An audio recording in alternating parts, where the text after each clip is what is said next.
ಮೌಲ್ಯಮಾಪನ ಕಾರ್ಯಶೈಲಿಯಲ್ಲಿ ಫೇಲ್ ಆದ ಹಾಲಿ 11 ಸಚಿವರ ಮೇಲೆ ತಲೆದಂಡದ ಒಂದು ಆರೋಪ ಬಂದಿದೆ. ತೂಗುಗತ್ತಿ ತೂಗ್ತಾ ಇದೆ. ಡಿಕೆಶಿ ಮಾಡಿರುವ ಕೆಲವೊಂದು ನೇಮಕಕ್ಕೆ ಐಸಿಸಿ ತಡೆಯನ್ನ ಹಾಕಿದ್ದು. 11 ಸಚಿವರ ಮೇಲೆ ಉತ್ತಮ ರಿಪೋರ್ಟ್ ಬಂದಿಲ್ಲ ಅಂತ ಕೆಪಿಸಿಸಿ ಮೂಲಗಳು ತಿಳಿಸಿದೆಯಂತೆ. ಸಿದ್ದರಾಮಯ್ಯ ಸರ್ಕಾರದ ಸಚಿವರ ಕಾರ್ಯವೈಖರಿಯ ರಿಪೋರ್ಟ್ ಕಾರ್ಡ್ ಸಿಕ್ಕಿದ್ದು. ಸತೀಶ್ ಜಾರಕಿಹೊಳಿ ಡಿಕೆಶಿ ವಿರುದ್ಧ ಮಾತನಾಡಿರುವುದು ಚರ್ಚೆಗೆ ಕಾರಣ ಅಂತ ಹೇಳಲಾಗ್ತಾ ಇದ್ದು.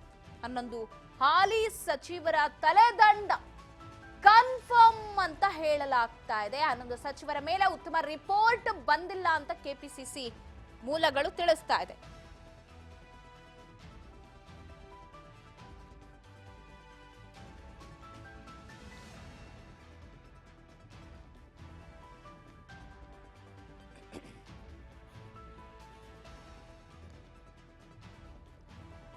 ಹಾಲಿ 11 ಸಚಿವರ ತಲೆದಂಡವಾಗುತ್ತಾ?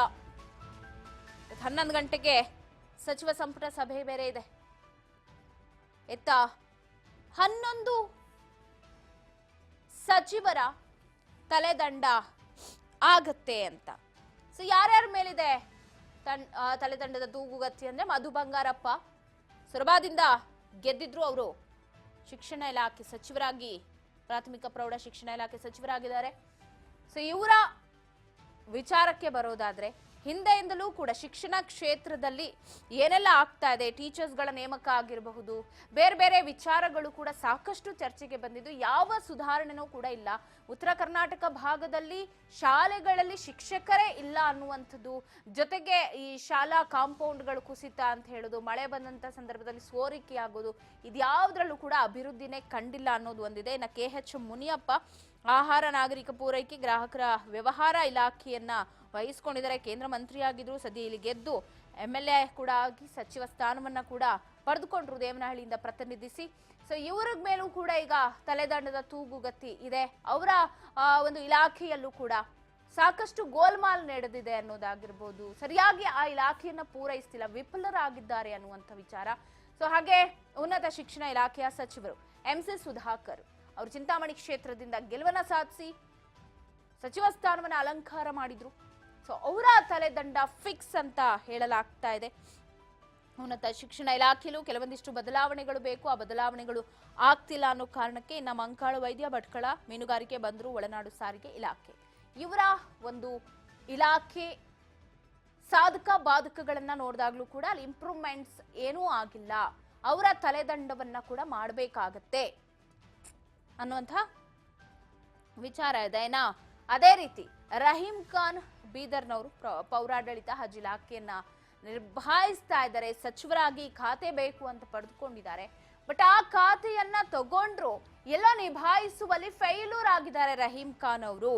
ಸೊ ಹಾಗಾಗಿ ಅವರ ತಲೆದಂಡ ಕೂಡ ಫಿಕ್ಸ್ ಅಂತ. ಇನ್ನ ಶರಣಬಸಪ್ಪ ದರ್ಶನಾಪುರ್ ಸಾರ್ವಜನಿಕ ಸಣ್ಣ ಕೈಗಾರಿಕೆ ಉದ್ಯಮ ಇಲಾಖೆಯ ಸಚಿವರಾಗಿದ್ದಾರೆ. ಸೊ ಅವರ ಒಂದು ಇಲಾಖೆಯಲ್ಲೂ ಕೂಡ ಹೇಳಿಕೊಳ್ಳುವಂತಹ ಬೆಳವಣಿಗೆಗಳು ಯಾವುದೂ ನಡೆದಿಲ್ಲ ಅಂತ. ಇನ್ನ ಕೆ ವೆಂಕಟೇಶ್ ಪ್ರತಿನಿಧಿಸ್ತಿರೋ ಕ್ಷೇತ್ರ ಅಂದ್ರೆ ಪೆರಿಯಾಪಟ್ಟಣದಿಂದ ಗೆದ್ದಿದ್ದಾರೆ.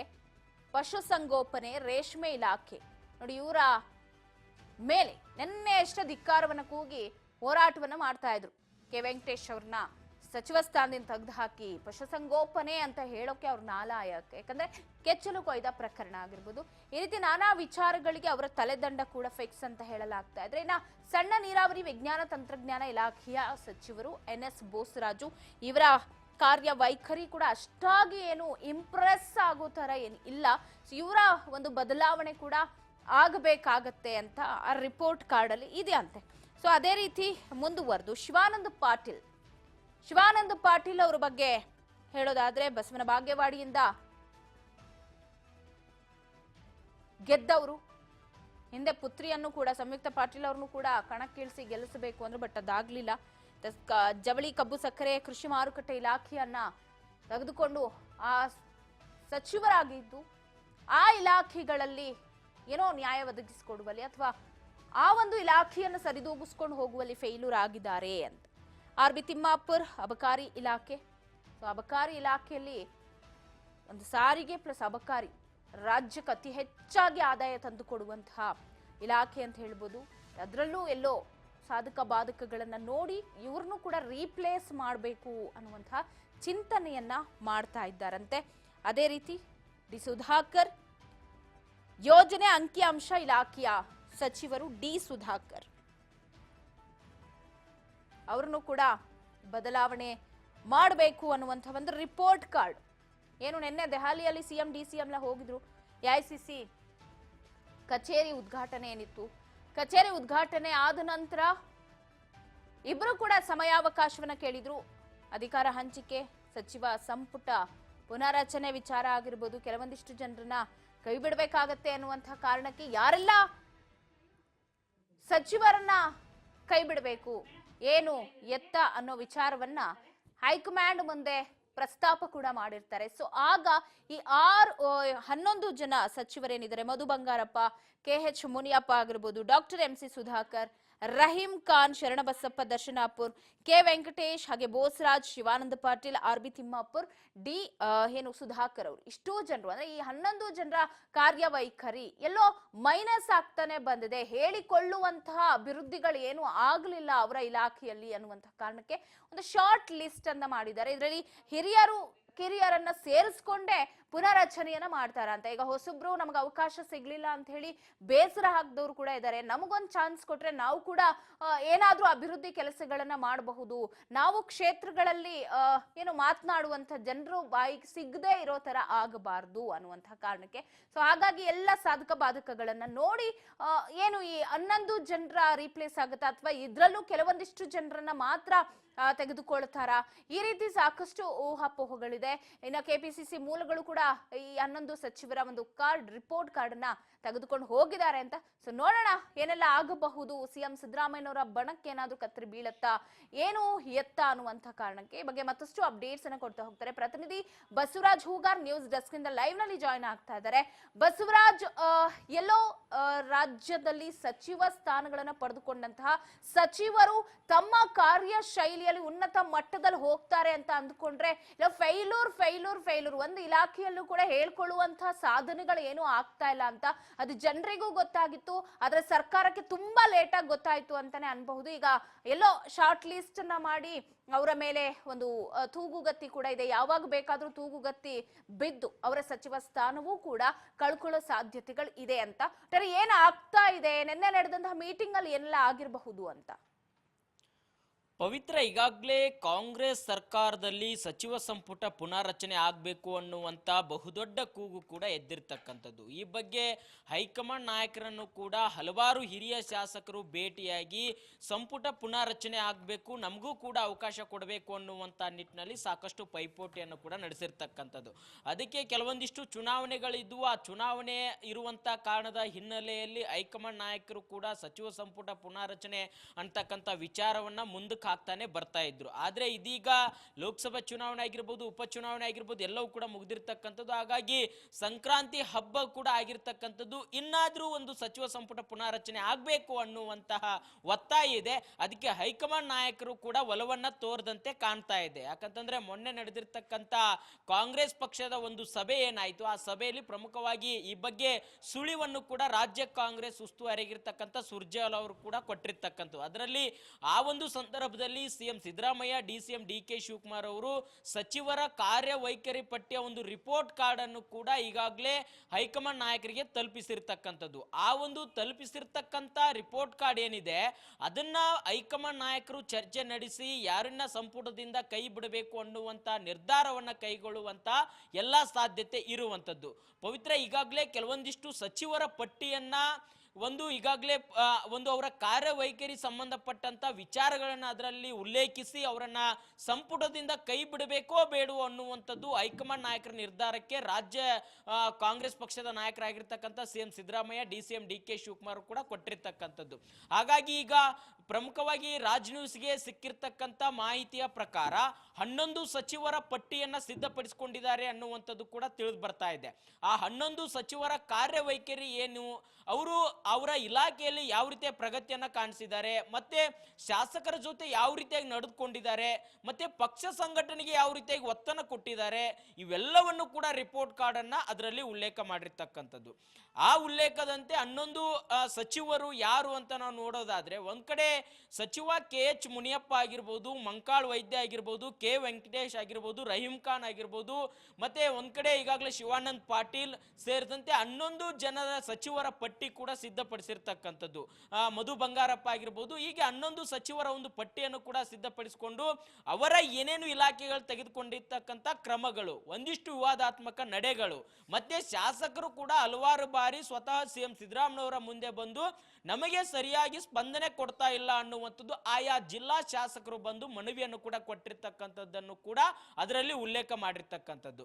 ಇವೆಲ್ಲವನ್ನು ಕೂಡ ನೋಡಿ, ಮತ್ತೆ ಇನ್ನೊಂದು ಪ್ರಮುಖವಾಗಿ ಆ ಇಲಾಖೆಗೆ ಕೊಟ್ಟಿರ್ತಕ್ಕಂಥ ಅನುದಾನವನ್ನು ಕೂಡ ಸರಿಯಾಗಿ ಬಳಸ್ಕೊಂಡಿಲ್ಲ, ಅನುದಾನವನ್ನು ಕೂಡ ಖರ್ಚು ಮಾಡಿಲ್ಲ ಅನ್ನುವಂಥದ್ದನ್ನು ಕೂಡ ಇಲ್ಲಿ ಉಲ್ಲೇಖ ಮಾಡಿರ್ತಕ್ಕಂಥದ್ದು. ಇವೆಲ್ಲವನ್ನು ಕೂಡ ಪರಿಗಣಿಸಿ ಹೈಕಮಾಂಡ್ ನಾಯಕರಿಗೆ ಒಂದು ಪಟ್ಟಿಯನ್ನು ಕೊಟ್ಟಿರ್ತಕ್ಕಂಥದ್ದು. ಇದು ಹೈಕಮಾಂಡ್ ನಾಯಕರಿಗೆ ಬಿಟ್ಟಿರ್ತಕ್ಕಂಥ ವಿಚಾರ. ನಮ್ಮ ಕೆಲಸ ಮುಗಿದಿದೆ, ನಾವು ಸಚಿವರ ರಿಪೋರ್ಟ್ ಕಾರ್ಡ್ ಕೇಳಿದ್ವಿ, ಅವರು ರಿಪೋರ್ಟ್ ಕಾರ್ಡ್ ಕೊಟ್ಟಿದ್ದಾರೆ. ಈಗ ಏನೇ ಇದ್ರೂ ಕೂಡ ಹೈಕಮಾಂಡ್ ನಾಯಕರು ಇವ್ರನ್ನ ಸಚಿವ ಸಂಪುಟದಿಂದ ಕೈ ಬಿಡಬೇಕೋ ಬೇಡವೋ ಅನ್ನುವಂಥದ್ದು ಅವರೇ ನಿರ್ಧಾರ ಮಾಡ್ತಾರೆ. ಯಾರನ್ನೆಲ್ಲ ತೆಗೆದುಕೊಳ್ಬೇಕು ಅನ್ನುವಂಥದ್ದು ನಾವು ಒಂದು ಲಿಸ್ಟ್ ಕಳಿಸ್ತೀವಿ, ಅದನ್ನ ಹೈಕಮಾಂಡ್ ನಾಯಕರೇ ನಿರ್ಧಾರ ಮಾಡ್ತಾರೆ ಅನ್ನುವಂಥ ಲೆಕ್ಕಾಚಾರಕ್ಕೆ CM Siddaramaiah, DCM DK Shivakumar ಬಂದಿರತಕ್ಕಂಥದ್ದು. ಪವಿತ್ರ. ಎಸ್ ಬಸವರಾಜ್, ನೀವೇ ಹೇಳ್ದಂಗೆ ಈಗ ಒಂದಷ್ಟು ಜನರ ಕಾರ್ಯವೈಖರಿಯ ವಿಚಾರಕ್ಕೆ ಬೇಸರ ಅಂತ. ಸೊ ಎಲ್ಲೋ ಹಿಂದೆ ಸಚಿವ ಸಂಪುಟ ವಿಚಾರ ಅಂತ ಬಂದಂತ ಸಂದರ್ಭದಲ್ಲಿ ಈಗ DCM ಆಗಿರ್ಬೋದು, CM ಆಗಿರ್ಬೋದು, ಅವರ ಬಣದಲ್ಲಿ ಗುರುತಿಸ್ಕೊಂಡಂತವ್ರನ್ನ ಅವ್ರನ್ನ ಮುನ್ನೆಲೆಗೆ ತರಬೇಕು ಅಂತ ಹೇಳಿ ಒಂದಷ್ಟು ಹಿರಿಯರನ್ನ ಹೆಸರುಗಳನ್ನೇ ಹೆಚ್ಚಾಗಿ ಸೂಚಿಸಿದ್ರು. KH ಮುನಿಯಪ್ಪನವರಾಗಿರ್ಬೋದು, ಕೇಂದ್ರದಲ್ಲಿ ಸಾಕಷ್ಟು ಆಡಳಿತದ ಕಾರ್ಯವೈಖರಿಯನ್ನ ನೋಡ್ಕೊಂಡು ಬಂದವರು, ಅವರೆಲ್ಲೋ ರಾಜ್ಯದಲ್ಲಿ ಸಚಿವರಾದ್ರೆ ಒಂದಷ್ಟು ಬದಲಾವಣೆಗಳು ತರ್ತಾರೆ ಅಂತ. ಸೊ ಈ ರೀತಿ ನೋಡ್ತಾ ಹೋದಾಗ ಈಗ ಮಧು ಬಂಗಾರಪ್ಪನವರು ಅವರು ಸಮಾನ ಮನಸ್ಕರಾಗಿರ್ತಾರೆ. ಸೊ ಅವರನ್ನ ಒಂದು ಇಲಾಖೆಗೆ ಕೊಟ್ಟಂತ ಸಂದರ್ಭದಲ್ಲಿ ಅವ್ರ ಮೈಂಡ್ ಸೆಟ್ ವಿಶಾಲವಾಗಿ ಯೋಚನೆ ಮಾಡುತ್ತೆ, ಬೇರೆ ಬೇರೆ ಥಾಟ್ಸ್ ಗಳು ಬರುತ್ತೆ. ಸೊ ಏನೋ ಇಂಪ್ರೂವೈಸ್ ಆಗಬಹುದು ಅನ್ನುವಂತ ಒಂದು ಪ್ಲಾನಿಂಗ್ ಅಲ್ಲಿ ಕೊಟ್ರೆ ಇಲ್ಲೆಲ್ಲವೂ ಕೂಡ ತಲೆ ಕೆಳಗಾಗಿದೆ. ಖಂಡಿತವಾಗಿ ಈ 11 ಸಚಿವರುಗಳನ್ನ ಎಲ್ಲೋ ಕೆಳಗಿಳಿಸ್ತಾರ ಸದ್ಯದಲ್ಲೇ. ಇವತ್ತು ಸಚಿವ ಸಂಪುಟ ಸಭೆ ಬೇರೆ ಇದೆ, ಅದಾದ ನಂತರ ಮತ್ತೊಮ್ಮೆ ಅದ್ರ ಬಗ್ಗೆ ಮಾತನಾಡ್ತೀವಿ ಅಂತ ಹೇಳಿದ್ದಾರೆ. ಸೊ ಏನ್ ಆಗಬಹುದು, ಇದಕ್ಕೆ ಏನ್ ಹೇಳ್ತಾರೆ ಸಚಿವರುಗಳು, ಈ 11 ಸಚಿವರುಗಳು ಅಂತ? ಪವಿತ್ರ, ಒಂದ್ ಕಡೆ ಏನು ಸರ್ಕಾರ ರಚನೆ ಆದಂತ ಸಂದರ್ಭದಲ್ಲಿ ಸಮುದಾಯವಾರು ಮತ್ತೆ ಅವ್ರಿಗೂ ಕೂಡ ಒಂದ್ ರೀತಿಯಲ್ಲಿ ಸಚಿವ ಸ್ಥಾನ ಕೊಟ್ಟಂತ ಸಂದರ್ಭದಲ್ಲಿ ಅವ್ರದೇ ಆಗಿರ್ತಕ್ಕಂಥ ಆಡಳಿತವನ್ನು ನಡೆಸಿ ಒಂದು ಸೂಕ್ತವಾಗಿರ್ತಕ್ಕಂಥ ಆಡಳಿತನ ಕೊಡ್ತಾರೆ ಅನ್ನುವಂತಹ ಒಂದಿಷ್ಟು ಲೆಕ್ಕಾಚಾರದಲ್ಲಿ ಅವರಿಗೆ ಸಚಿವ ಸ್ಥಾನ ಕೊಟ್ಟಿರ್ತಕ್ಕಂಥದ್ದು. ಉದಾಹರಣೆಗೆ ಸಚಿವರಾಗಿರ್ತಕ್ಕಂಥ ಮಧು ಬಂಗಾರಪ್ಪನವ್ರಿಗೂ ಕೂಡ ಅವ್ರಿಗಿಂತ ಹಿರಿಯರಿದ್ರೂ ಸಹಿತ ಅವರಿಗೆ ಸಚಿವ ಸ್ಥಾನ ಸಿಕ್ಕಿದೆ. ಸಮುದಾಯವಾರು ಸಿಕ್ಕಿದೆಯೋ ಅಥವಾ DCM DK ಶಿವಕುಮಾರ್ ಅವರ ಪ್ರಭಾವದಿಂದ ಕೊಡಿಸಿದ್ರು, ಇವೆಲ್ಲ ಚರ್ಚೆಗಳು ಕೂಡ ಆ ಒಂದು ಸಂದರ್ಭದಲ್ಲಿ ಆದವು. ಕೊನೆಗೆ ಅವರಿಗೆ ಸಚಿವ ಸ್ಥಾನ ಸಿಕ್ಕಿದೆ. ಇಂಥ ಒಂದು ಸಂದರ್ಭದಲ್ಲಿ ಅವರಿಗೆ ಕೊಟ್ಟಿರ್ತಕ್ಕಂಥ ಜವಾಬ್ದಾರಿಯನ್ನ ಸರಿಯಾಗಿ ನಡೆದುಕೊಳ್ಬೇಕು ಅನ್ನುವಂಥದ್ದು. ಆದ್ರೆ ಅವರ ಹೆಸರು ಕೂಡ ಈ ಒಂದು ಪಟ್ಟಿಯಲ್ಲಿದೆ ಅಂತಕ್ಕಂಥದ್ದು ಕೂಡ ಒಂದಿಷ್ಟು ಮಾಹಿತಿ ತಿಳಿದು ಬರ್ತಾ ಇದೆ. ಹಾಗಾಗಿ ಅವರು ಅವರ ಇಲಾಖೆಯಲ್ಲಿ ತೆಗೆದುಕೊಂಡಿರ್ತಕ್ಕಂಥ ಕ್ರಮಗಳಾಗಿರ್ಬೋದು, ಅವರ ಜಿಲ್ಲೆಯ ವ್ಯಾಪ್ತಿಯಲ್ಲಿರ್ತಕ್ಕಂಥ ಸಚಿವರ ಜೊತೆ ನಡೆದುಕೊಂಡಿರ್ತಕ್ಕಂಥ ಕ್ರಮ ಆಗಿರಬಹುದು, ಮತ್ತೆ ಬೇರೆ ಬೇರೆ ಶಾಸಕರು ಬಂದಂತ ಸಂದರ್ಭದಲ್ಲಿ ಅವರ ಕ್ಷೇತ್ರಗಳಾಗಿರ್ತಕ್ಕಂಥ ಅವರ ಇಲಾಖೆ ಸಂಬಂಧಪಟ್ಟಂತ ವಿಚಾರಗಳನ್ನ ಮನವಿಗಳನ್ನ ತಂದು ಕೊಟ್ಟಂತ ಸಂದರ್ಭದಲ್ಲಿ ಅವರಿಗೆ ಯಾವ ರೀತಿಯ ಪ್ರತಿಕ್ರಿಯೆ ನೀಡಿದ್ದಾರೆ ಅನ್ನುವಂಥದ್ದು ಕೂಡ ಇಲ್ಲಿ ಪರಿಗಣನೆಗೆ ತೆಗೆದುಕೊಳ್ಬೇಕಾಗುತ್ತೆ. ಹಾಗಾಗಿ ಇವೆಲ್ಲವನ್ನು ಕೂಡ ತೀರ್ಮಾನಿಸಿ ಒಂದ್ ಕಡೆ ಬೇರೆ ಬೇರೆ ಸಚಿವರಿಗೆ ಈಗ ಬೋಸರಾಜ್ ಅವರಿಗೂ ಕೂಡ ಕೊಟ್ಟಿದ್ರು, ಮತ್ತೆ K ವೆಂಕಟೇಶ್ ಅವರಿಗೂ ಕೂಡ ಕೊಟ್ಟಿರ್ತಕ್ಕಂಥದ್ದು, ಹಲವಾರು ಒಂದು ಸಚಿವರಿಗೂ ಕೂಡ ಕೊಟ್ಟಿದ್ದಾರೆ. ಇನ್ನೂ ಹಿರಿಯ ಒಂದು ಶಾಸಕರು ಕೂಡ ಇದ್ದಾರೆ, ಮತ್ತೆ ಪರಿಷತ್ ಸದಸ್ಯರಾಗಿ BK ಹರಿಪ್ರಸಾದ್ ಅವ್ರಿಗೆ ಕೊಡಬೇಕನ್ನುವಂಥದ್ದಿದೆ, ಲಕ್ಷ್ಮಣ್ ಸವದಿ ಅವರಿಗೂ ಕೂಡ ಕೊಡಬೇಕನ್ನುವಂಥದ್ದಿದೆ, RV ದೇಶಪಾಂಡೆ ಅವ್ರಿಗೆ ಕೊಡಬೇಕು, ಮತ್ತೆ ಬಸವರಾಜ್ ರಾಯರೆಡ್ಡಿ ಅವರಿಗೆ ಕೊಡಬೇಕು ಅನ್ನುವಂಥದ್ದಿದೆ. ಹೀಗೆ ಹಲವಾರು ನಾಯಕರ ದೊಡ್ಡ ಪಟ್ಟಿಯೇ ಇರ್ತಕ್ಕಂಥದ್ದು. ಹಾಗಾಗಿ ಇವ್ರನ್ನೆಲ್ಲವರನ್ನು ಕೂಡ ಸಮಾಧಾನ ಪಡಿಸುವಂತ ಪ್ರಯತ್ನವನ್ನ ಕಾಂಗ್ರೆಸ್ ಪಕ್ಷದ ಹೈಕಮಾಂಡ್ ನಾಯಕರು ಮಾಡಿದ್ದಾರೆ, ರಾಜ್ಯ ನಾಯಕರು ಮಾಡಿದ್ದಾರೆ.